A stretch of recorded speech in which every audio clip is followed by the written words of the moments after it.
Yeah, I was glad to get out there, compete aggressively, and finish strong and come home with the win. Yeah. Jonathan Tannenwald, the Philadelphia Inquirer. I'm sure there's plenty of strategy in all these things, but you're sitting there in second, waiting. Takes a little bit through the strategy of knowing when to go. Yeah, before the race or before, my coach told me to run like I've been running indoors, which was kind of like sitting off a little bit and then closing hard. And honestly, I probably would have waited a bit before kicking again, but Sage Herta came up. I didn't want her to get a jump on me, so I started a little early. GuardsIceNday.com. Just talk about what it means to just be back at Penn with the atmosphere and the crowd, everybody cheering you on. Yeah, it's always super special racing here. I always hope that they have an event and I don't have to go up to the 15th. No, I don't mind it. But it's always great racing here. Seeing people that have watched me grow up, from officials to high school coaches and friends. This weekend was super cool. My best friend is launching her own business called Coach, so I was able to go out there, go to her booth, meet athletes, and kind of see her in the next phase of her career. So it's been a fun family race. Yeah. Does an experience like that kind of ease your nerves as you come into, crowd and, fans and all that? Does doing some off things kind of ease your nerves a little bit? Yeah, definitely. I feel like, I was talking to one of my friends last night, she's like, you're kind of weird, where until I'm ready to race, I kind of don't want to hyper-fixate on it. In the days, weeks leading up to it, I'll think about it, go through my race plan, visualize a little bit, but a few days before, I kind of just want to be as calm as possible before it's time to. Ajee, Jerry Carino from the Ajee Park Press. Greetings. Hey. So the 600, what is this race like for you? What does it do for you in the big picture of your training? Yeah, it's always nice to get a race in. I definitely want to focus on getting just overall faster this year. I'm definitely a strength-based 800-meter runner, but I definitely want to get my foot speed up, and doing races like this, switching to some of the training we've been doing is going to help that. And there's a lot of kids out there, high school kids from the Shore Conference and elsewhere, looking to you as a model. What do you want them to know? What do you want your message to be to them? Keep pushing, keep trying. You never know where running this sport will take you. I remember being a freshman, sophomore, coming to Penn Relays, sitting in the nosebleeds on Saturdays and cheering for Allison Felix and Sonia Richards, and running to the mix zone to try and get a picture with Phoebe Wright. So it doesn't seem like it was that long ago, but it was. So I would just encourage them to keep pushing. Any kids stop you today for a picture? Yeah, a bunch, yeah. To the point that you just made, and I know I brought this up last week when you were here, but would you like to see some of these big races get back here? I know there's a lot of commercial politics with Nike and Puma and Adidas and USA Track and Field, and you can go all the way down the list. Would you like to see some of the big races get back here?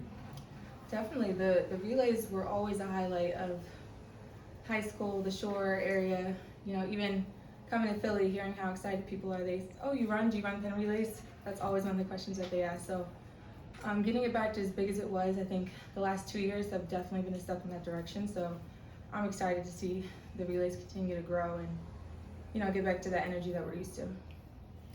Ajee, it looked like you had something on an ankle. Is everything healthy, feeling good, ready for the season? Everything's feeling good. I just have chicken legs, so my leg sleeve did not stay up, but that was what the sisters voted on in the group chat, so I put it on. And then you brought up the 1500, not me. You did one earlier in the season. Any plans to do another? We actually considered doing the 15 here.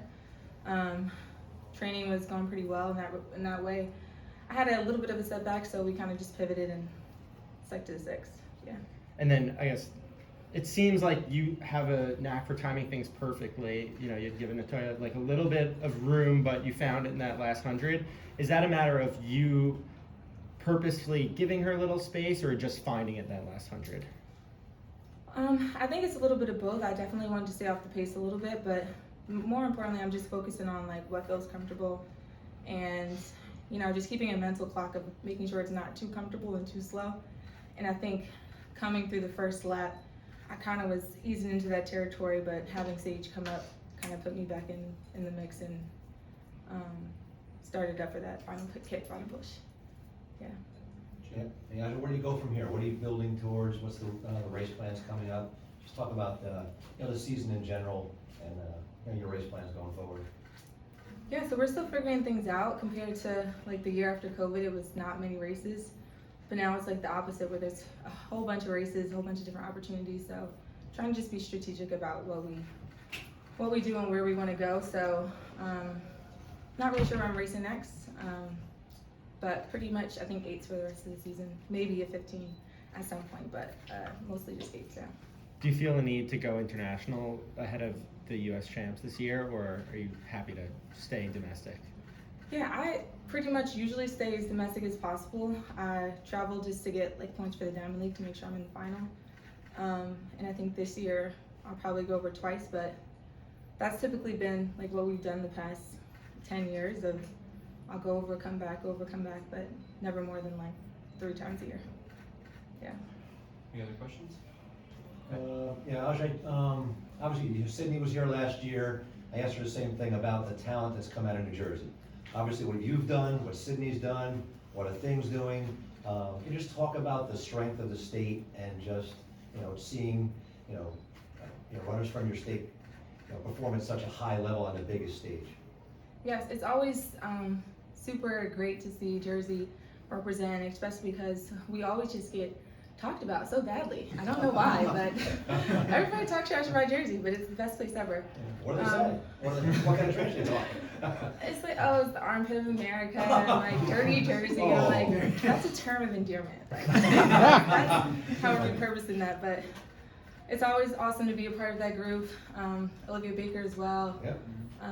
I think she still has the fastest high school split for 800, so I'm proud to be a part of the strong Jersey track class. Yeah. All right. Great. All right. Thank you, Ajee. Thank you, guys.